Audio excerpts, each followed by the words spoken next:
Welcome to Retirementals, a podcast that dives headfirst into the issues facing the financial sector at the intersection of investment, technology, and financial advice. Hosted by Abraham Oksanya, you can expect raw honesty, critical analysis, and energetic interviews. Here is your host, Abraham Oksanya. Hello and welcome to Retirementals. It's great to have you all on the podcast today.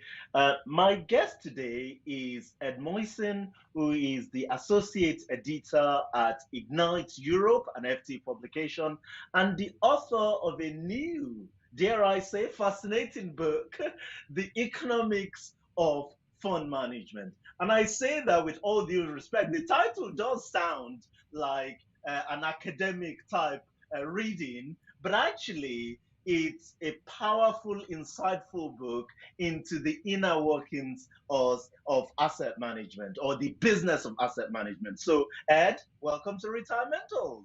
Thanks very much for having me, Abraham. So, Ed, I met you a couple of years ago. It must have been, 7, 8 years ago at a conference.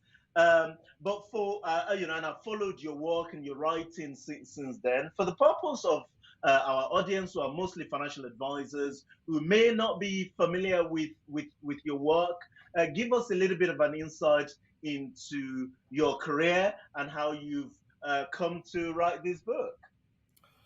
Right. Okay. I started out at the industry over 20 years ago, I guess, working at a little research company. And the company did research into fund charges, which I guess is a pretty unusual starting point in the industry to start there. But that was the starting point. And then I stayed in research for quite a few years, expanding from fund charges, which are obviously quite niche, into understanding the industry as a whole and doing work on that. The company I worked at was bought by Lipper, which was at the time part of Thomson Reuters. And then so I was there quite a few years, and then I spent a couple of years at an asset manager as well. I took the step to work within a fund management company, which was interesting. I wasn't best suited to working inside a fund management company. I think that's the way of putting it. So I sort of had a bit of a rethink, and it was then that I moved into journalism, which was about 7 years ago. I moved to work at Ignite Europe, which, as you say, is part of the FT group. And we write about the asset management industry. We write for asset managers, about asset managers, and other groups that get involved in what they do. That's fascinating stuff. So you've covered the asset management industry as a journalist, for nearly a decade. Why did you decide to write the book? What's the thinking behind that? Yeah, I guess at a personal level, as a journalist, I'm writing on a daily news service, so it's a pretty constant find a story, file a story, what's your next story kind of thing. So it's pretty relentless slog. So I wanted to sort of take a step back and to have a chance about, to pull together different thoughts I'd had about the industry through the course of the career. So that on a personal level, it was to write a book is that opportunity to have a slightly more long-term view. And as for the subject matter, that's, I guess, more, I think the vast majority of writing and research on the fund industry is to do with investing, not surprisingly, is what do fund managers do, how do they invest, and how, maybe what tips they might have for other people to invest. And I thought, whilst, the vast majority of research is done in that area, maybe there's just a little bit of a niche to cover all the rest of how an asset management business works, what it does, and for a lot of times why the rest of the stuff actually, matters quite a lot for how a fund management company makes money and engages with the rest of the world. I think partly in terms of how an asset management as a company makes money, but also increasingly how it's, almost a philosophical underpinning of what it is doing. I think partly with the rise of environmental, social, and governance investing, people are looking at investing in different ways now. And I think that fits into the part of the broader purpose of fund management. And so that's part of what I touch on in the book as well. Yeah. Yeah, as you know, as a critic of the asset management industry, and a professional working sort of in the adjacent, if you like, of that industry, I do find, and the book really insightful in terms of understanding the business, the revenue model, the ownership model of asset management businesses. So let's dive into the book, right? So, talk to us about the size of the asset management industry today, which is something that you covered in the book, and then maybe we can globally, and then maybe we can kind of talk a little bit about the size in Europe and in the UK. Yeah, so I think the best sort of ballpark figure globally for the industry, it's when you expand it to include hedge fund strategies, fund management to include hedge fund strategies, and as wide a universe as you can think of. It's the estimates put it at around $100 trillion of assets under Wow. management in financial assets. So it is vast. Yeah. Now, obviously, I sit in London and I cover the European industry, and so I'm conscious that an awful lot of that money is in the United States. And I think that's partly what I also try and draw on in the book, is to give a perspective on what happens in Europe and the UK, which is probably slightly different from what's happening in the way that the US industry is involved. But yeah, that's at a global level. It is a vast industry. The Europe, off the top of my head, I can't remember how big the European industry is, but its relative size is much smaller. So generally, when people look at global figures on the industry, that is always going to be pretty skewed by what's happening in the USA. Yeah. Yeah, and then you made the point about the UK market. This chart I find fascinating, and I posted this on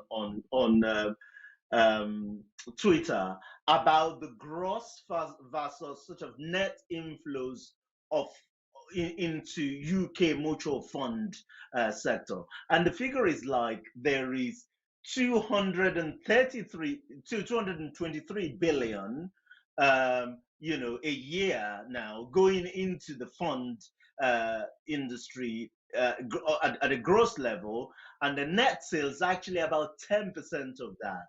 So 90% of the sales is either covering redemptions, which includes obviously withdrawals, for people in retirement, but also funds just shoving themselves about, right? Sell from one funds and then reinvest into the other. Only 10% of the inflow is actually new money. Is that alarmist, or is that worrying, or am I just taking this completely out of context?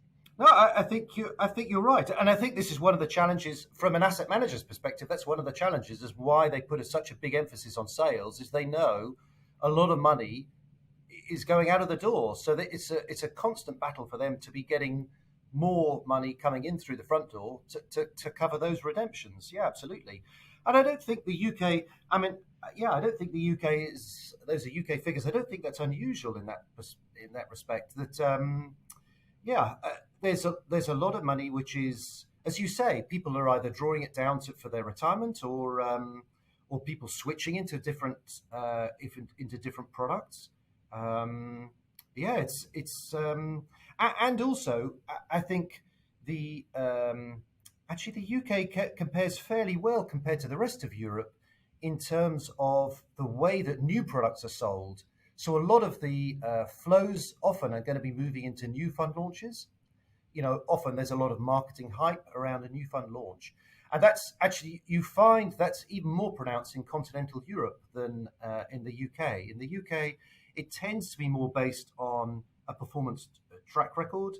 Right. So you get less turnover. But yeah, absolutely. And we see that elsewhere in the book as well. That I picked up on some figures from the Investment Association where they show that the holding period for funds has fallen over the past 20 years. And I think that's then that sort of trend of the decline in holding periods is reflected in these sales figures as well, that people are holding onto funds for shorter periods of time. I do also think part of that has come. It's something I'd looked at a couple of years ago. So, I mean, I would assume it's still the case that, interestingly, on the back of the retail distribution review, with more money focused into fewer hands of sort of gatekeepers and model portfolios, when they move money, it adds volatility to the, big chunks of money moving at specific times does add to more sort of volatility in sales that asset managers are also facing. So I think that plays through into the figures that you picked up on as well.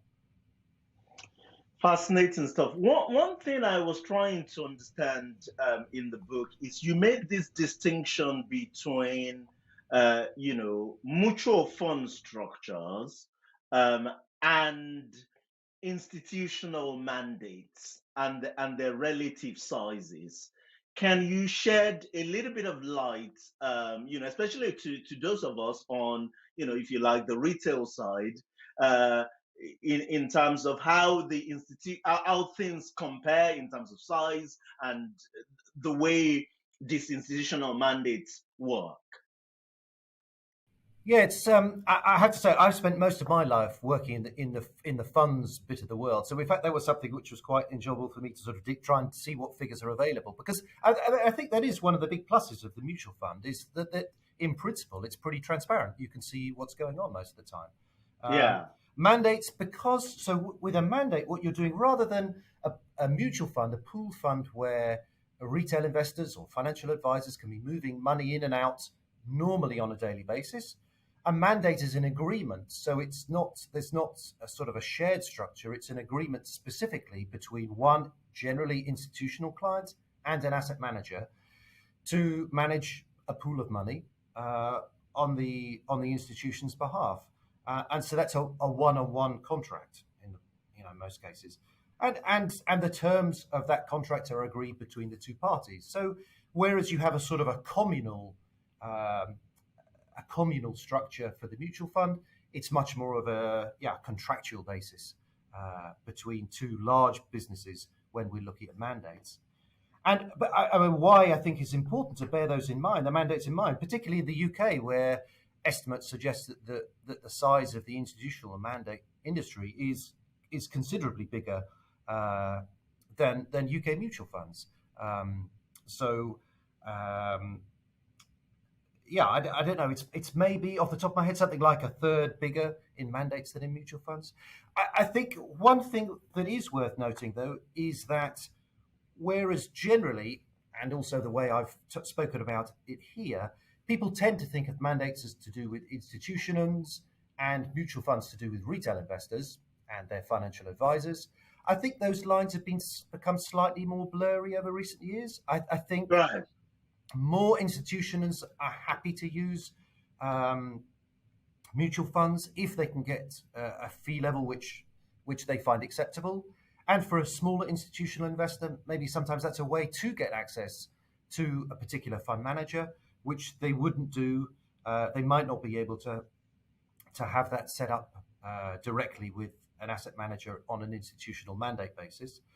And similarly, we have seen some wealth managers begin to use mandates on the sort of the reverse of that. So wealth managers using mandates, it's still that for me, my impression is that's still pretty small, but we have seen some movement on there. And generally, again, that comes through the size of money that they have to invest with a particular manager if they can get a fee rate which they find, is more in their investors' interests. But Fascinating stuff. So you said earlier that the global size of the investment management industry is something in the region of 100 trillion, and about half of that, 51, according to your book, is in funds. The thing again, you had this table 1.1. It's a fascinating table in there where you said the US accounts for something like 23 trillion of of funds, mutual funds, which is about, roughly speaking, about half of the assets in mutual funds, but they only have 10% of the number of funds. Whereas over here in Europe, we have 17 trillion, which again accounts for about 45% of the AUM, but we have 57,000 funds, a third of the total funds in the industry. Why? Why do we need that many funds with far less assets compared to the US, for instance? Yeah, I think the answer is we don't. Yeah, no, it's a very good point, Abraham. Yeah, we just don't. I think clearly, I suppose it's worth pointing out. Uh, I'm sure your listeners will be well aware the US is one country, Europe is multiple markets. So Right, right, right. so maybe it's a slightly unfair comparison to be saying that that Europe has so many more funds when underneath, obviously, you've got multiple markets working in multiple ways. I think why it is a fair comparison, though, is that obviously the UK has left the EU now, but even so, underpinning a lot of fund regulation is EU-based regulation Correct. based around UCITS rules, undertakings for collective investment in transferable securities, which lets you sell, in principle, a mutual fund that meets EU regulations around Europe. And so there is a fund structure which would enable you to create a single European market, which very much does exist.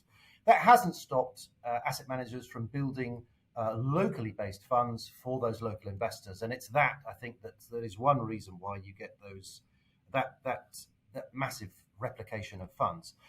In addition to which, in amongst here is a bunch of funds which loads of funds which are set up for relatively small numbers of clients in the first place, and so you get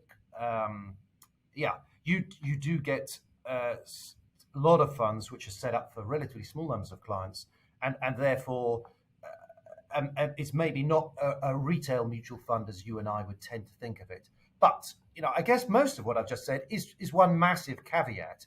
The underlying point, though, is still, even if you were, if I sat here and spent ages stripping out these extraneous funds as well, you still have this situation where, on average, the average fund size in the US is far bigger than what you have in the UK or Europe, and sometimes that could be good for investors. I certainly know that active fund managers say that if your fund gets too big, that's not as easy to manage, and therefore is not as good in terms of delivering performance for your clients. But as far as the industry as a whole is concerned, having loads and loads of subscale, i.e. tiddly tiny funds, is no good for a client because the costs just go through the roof. There's still a lot of asset managers managing small funds that are not as good at keeping the costs under control, because costs are often charged at a sort of a simplified level. If you have a £5,000 audit fee, for example, which you charge to your fund, and your fund is only 10 million in size, then that's a relatively high percentage, and that it's the end client that gets hit by that. So that's So, and there's still tons of those funds around, and it's not good for retail clients, and for me it's not good for the health of the industry as a whole. Yeah, it's interesting. I don't know to what extent these numbers are capturing share classes, for instance, because they're not. No. Right. So these are actually unique funds. Yeah. It's even worse, right, than I thought. Because I thought, like, if you had a fund based in Luxembourg, for instance, or Ireland, which many of the funds are, and you have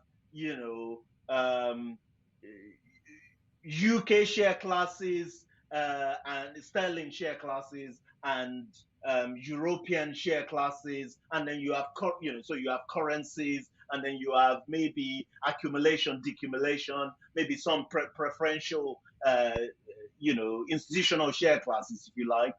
Maybe that explains some of this disparity, but it's worse. You say that Actually, it doesn't capture share classes. We're talking about unique funds, and that, to my mind, explain in part why we'll come back to it.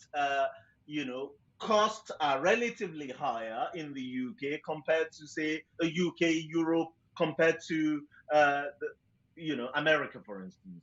Yeah, it's certainly one of the contributing factors. And no, it's a fair point on share classes, but no, yeah, absolutely. That was something I did. Yeah, I looked at. My Excel spreadsheets began to melt when I tried to include all of the share classes. So no, absolutely, this is just based on individual funds. And I think you're absolutely right. It's not the only factor, but it's certainly a factor in explaining higher average cost levels in comparing the US to Europe. Yeah, absolutely.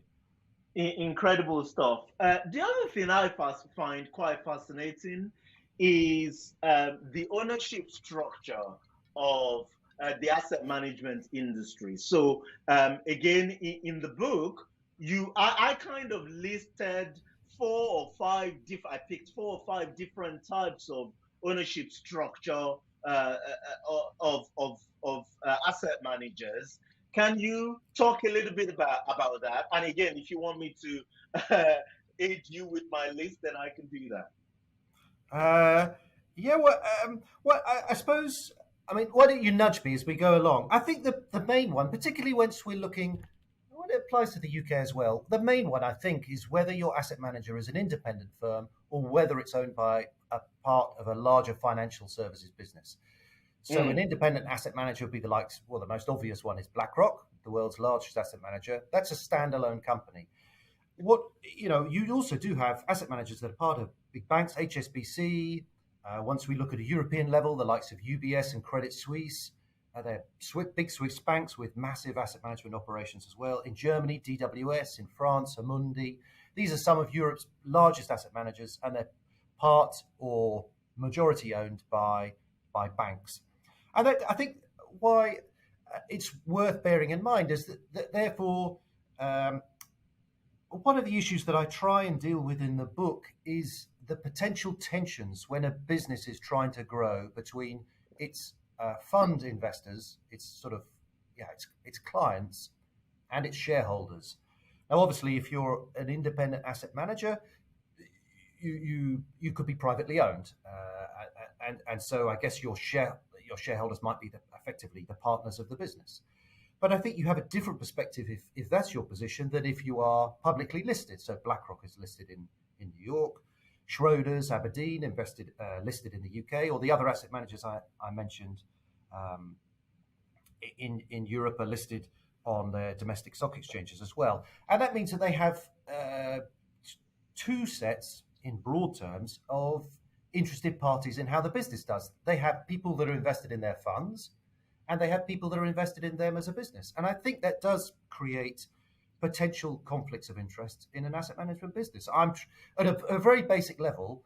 If I'm an asset manager and I'm trying to keep my shareholders happy, instinctively I would want to raise my fees so that I make more money and keep the shareholders happy. But if I'm trying to keep my fund investor happy, what I would instinctively want to do is to lower the fees because that boosts returns for your clients. Now, obviously, I'm sure all of your listeners will be now shouting at the podcast saying, "Come on, Ed, there are other factors involved." Clearly, there are. It's not the only factors there, but it creates the potential for attention within the business, and that's why I think the ownership structures of these businesses is yeah, absolutely is relevant and worth bearing in mind when Yeah, you're I mean, trying to the, do the it. list I drew is, yes, the listed entities, or let's call them directly listed entities like BlackRock.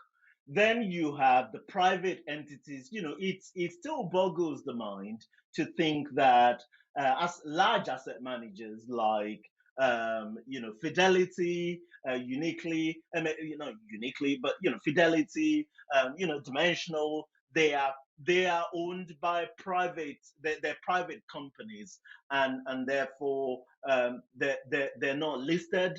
Then you have this hybrid model in my mind, like the likes of Schroders, where although the company is listed, 40% of the ownership still lies with the Schroeder family.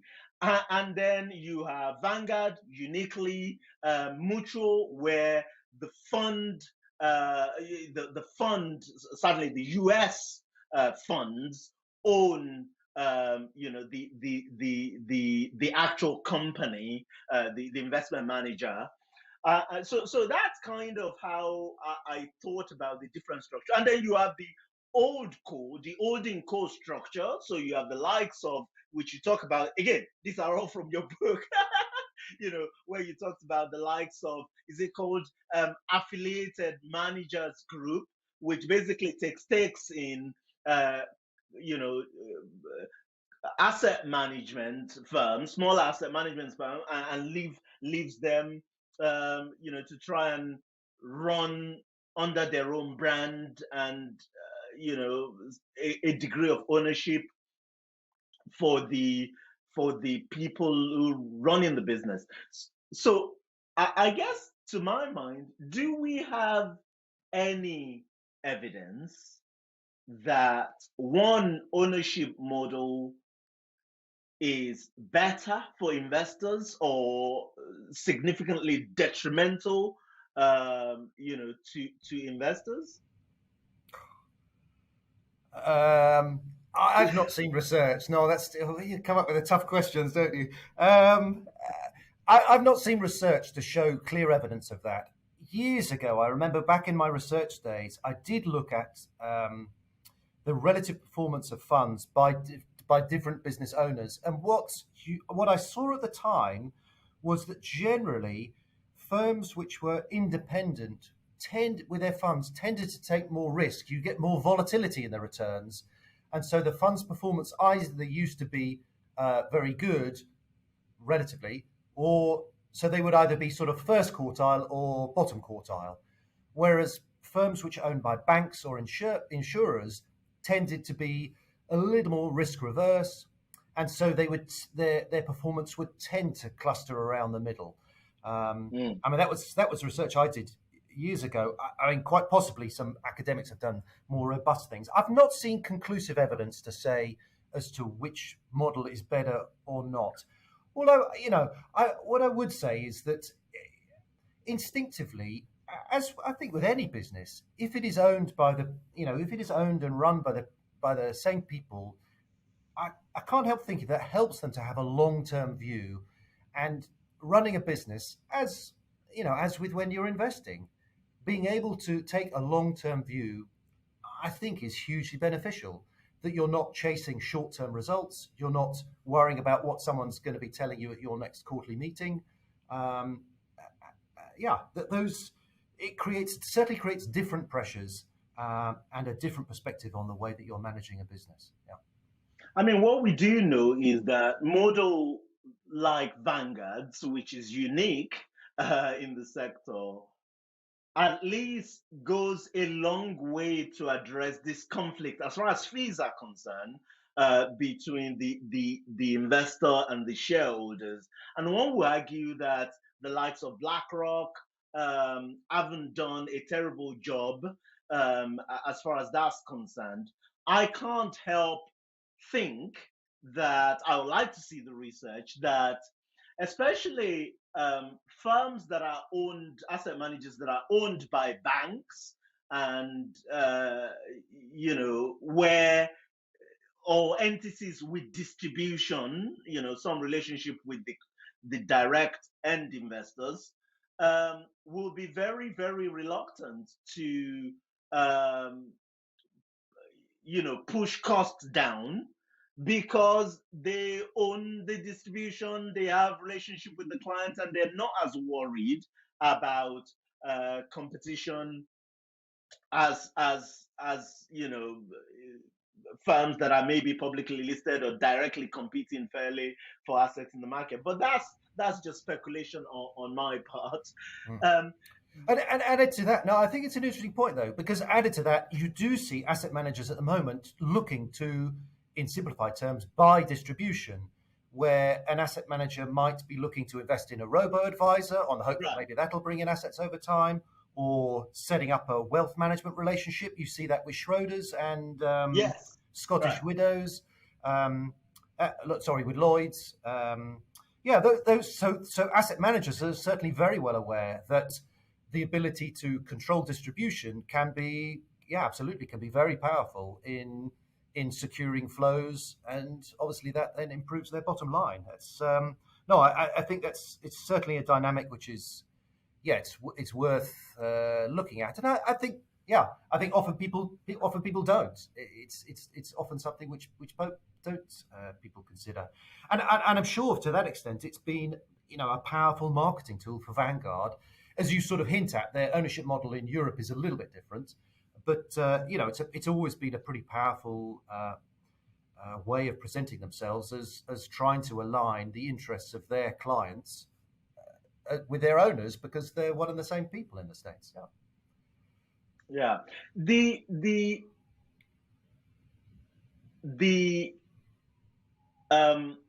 one interesting thing you covered in the book is about revenue and profitability of asset managers. And you make the point that the asset management business, as we know, is incredibly profitable.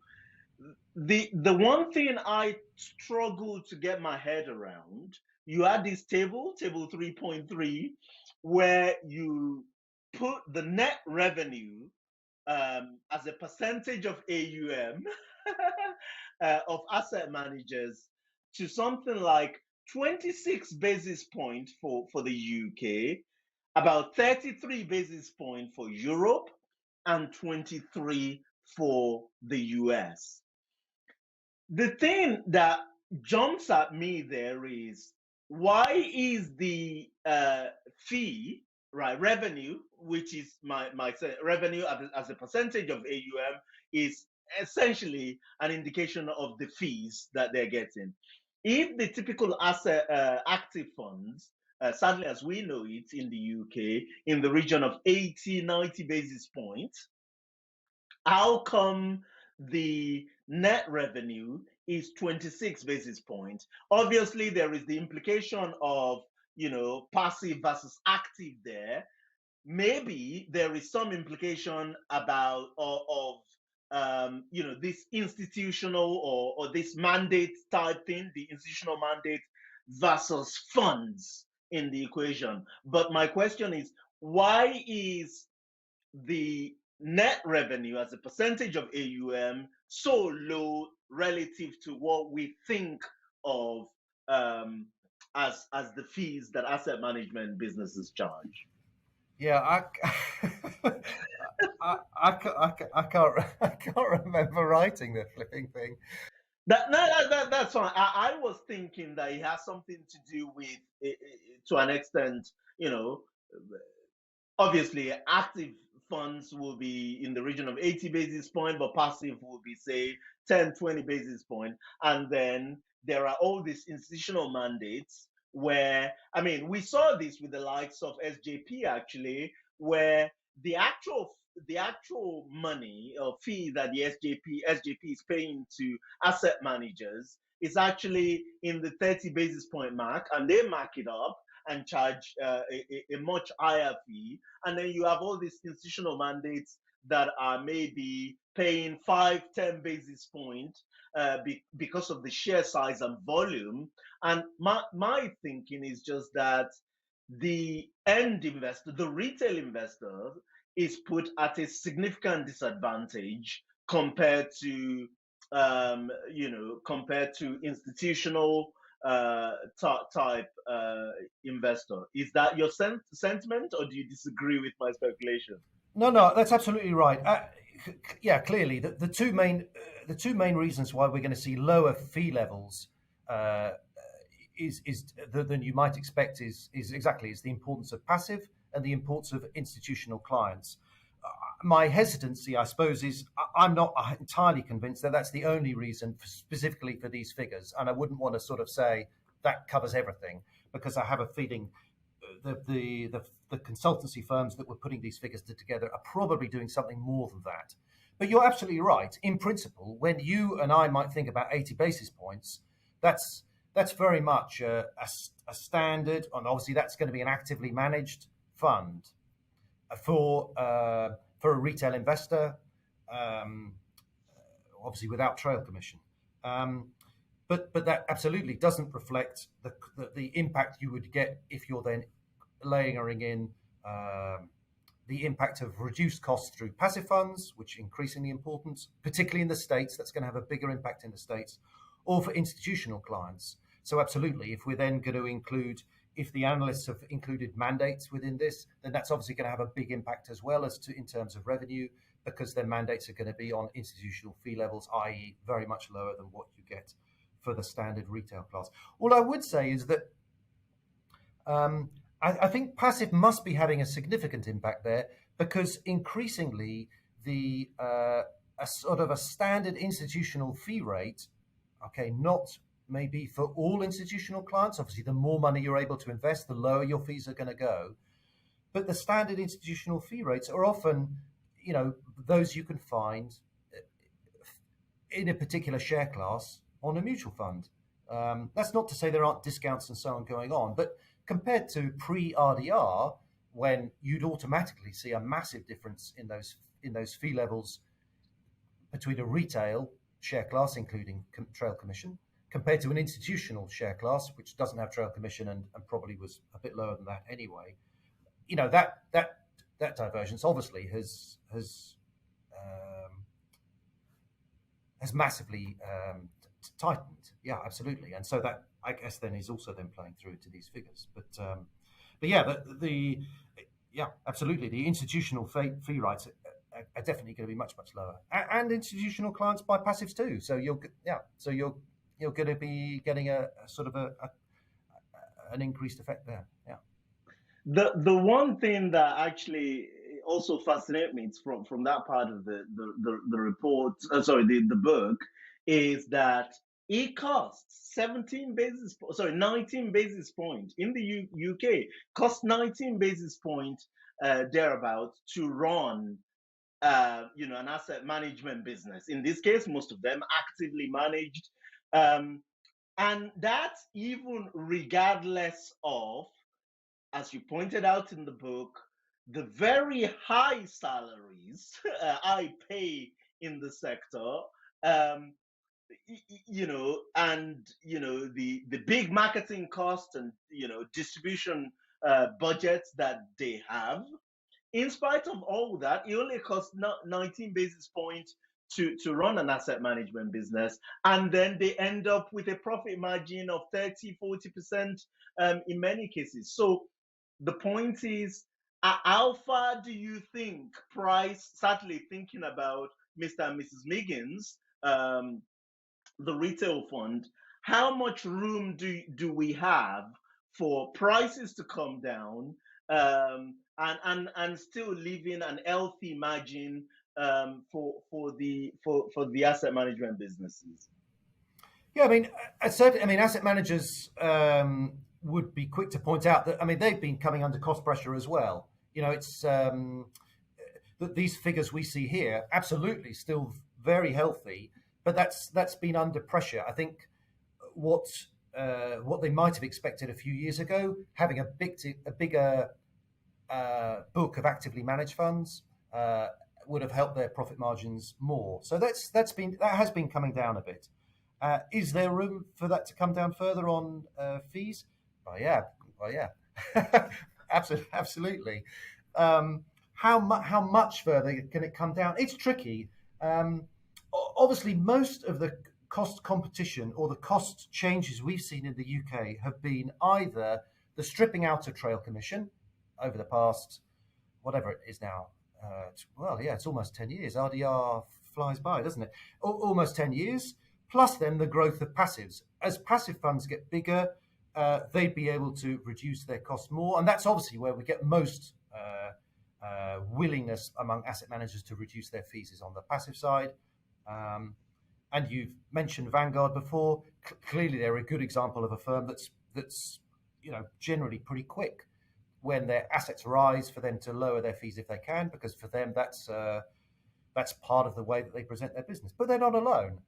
Other asset managers on the passive side are very well aware that in passive, cost is a big factor in, not the only factor, but a big factor in why someone might select a certain fund. And so the other players in the market, like BlackRock, as we've mentioned, Yeah, and this is a good place to wind up the conversation. I can see my uh, editor essentially prompting me to say wrap this up.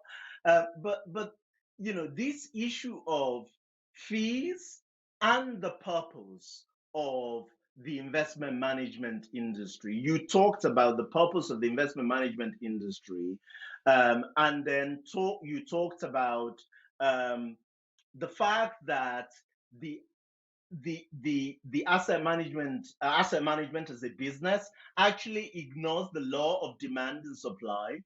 And I want to give you this quote, which I picked from the book, and then I want you to defend your comment about the purpose of the asset management industry. So this is a quote, you were quoting Bill Gross in the book, The Bond King, and he said, "We sell hope, but very few are able to seal the deal with performance anywhere close to compensating for the generous fees we command.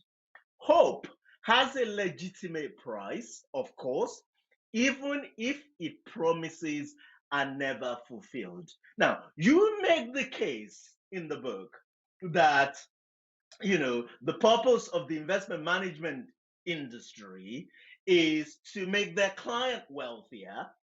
Well, here is a legend of the industry saying actually their job, their purpose is to sell hope, and that in itself it's worth every penny that they get paid, even if that hope never materializes. Which is it? Are they truly fulfilling the essence of making their client wealthier, or are they just selling hope? Yeah, I think I got the sense from Bill Gross that he's being a bit more cynical than you're interpreting it myself, and part of it was when he was criticizing the industry. Part of the paper he was writing was criticizing the industry for the relatively high levels of fees which he saw. And to be honest, that was in the States, which, as we know, generally, not always, but generally, are going to have a lower fee levels than over here anyway. But yeah, I think the hope business, I think, is partly just a reflection of the way that investing works. You can't, for the mutual funds that you and I might look at, you can't guarantee the returns that you're going to get. So all you can do is to say, this is the service we offer. This is what our fund managers and on the passive side are trying to do. And this is the fee that we're going to charge for it. Yeah, and I think that's the problem, is when people get lulled into this idea that the hope that they're being sold is more of a promise than they would than is the reality. And I think that's also pulls into the whole issue of why asset management is different, and why I think it's an interesting industry to be looking at. When some people could say, oh, for goodness sake, Ed or Abraham, why? What's it your business to be worrying about the profit margins at a company? If the fee levels you can get for your clients are low enough, then who cares how much profits they make? I think the issue comes because of the concept of the mutual fund itself, that you're supposed to be acting in your client's best interests. And that, at the heart of the industry, makes it different from if I was just selling widgets or packets of pasta. There's that fiduciary responsibility to be acting in clients' best interests, and then therefore the level of fees and linked to that, the level of your profitability is fundamentally important to the way that you're running the business. And I think that's very. I think it creates particular challenges for the industry as a result, and yeah, some interesting thinking from the likes of Bill Gross come into that as well. Yeah, absolutely. I mean, we can certainly, in the work that we do, say that we are getting, the best price for investors. The typical fee that we see in the portfolios that we manage is something like 10, 20 basis, 10, 8, we have sub 10 basis point OCF. Once you've added the investment your portfolio management cost, you get 20, maybe 30 if you want factor exposure. And that's, to me, kind of completely, different than we're seeing, certainly in the wider industry, much, much lower than what you see in the wider industry. And I take the view that it's the companies that do create wealth, the listed entities of the world, the listed companies of the world, the workers who go out and sell goods and services. They're the ones creating wealth. The purpose of the wealth management industry, as you say, is to make their client wealthier by investing in this company. I match the client savings to the demand of companies that are generating returns. So it's those companies that are creating wealth, and this idea that the investment industry, charges very high fee for that matching of savings to capital requirement of companies, and pay them, charge very high fees, which they pay themselves, significant amounts, huge amounts, and then, make very large profit margin. I'm not anti-profit. I am pro-profit. I'm an entrepreneur, a capitalist after all. But something just doesn't add up in the investment management industry. And your book has been fascinating to read, to understand all this. No doubt we will see a lot more debates and conversations about it. So, Ed, thank you very much for your time, for your wisdom. Where can we find more about you and your book? And if you have any parting words for our listeners. You should be able to find the book just in time for Christmas, baby. Yeah. Look online. It's available in all good online retailers, as far as I know.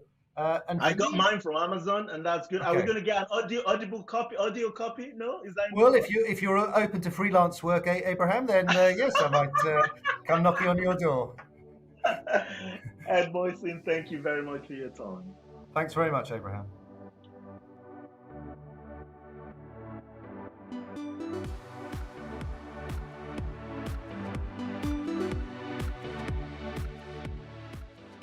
I'll be remiss if I don't thank my incredible team who worked very hard to put this program together. Thank you very much, guys. I'd like to thank our sponsors, Timeline Retirement Planning Software, and PyTech, low-cost flat-fee model portfolio manager. And to you, our listeners, thank you for your time. I hope you've had as much fun listening to the program as we have making it. You can find more about the show at retirementals.co.uk, and you can follow me on Twitter. My handle is Abraham on Money. Until next time, thank you and goodbye.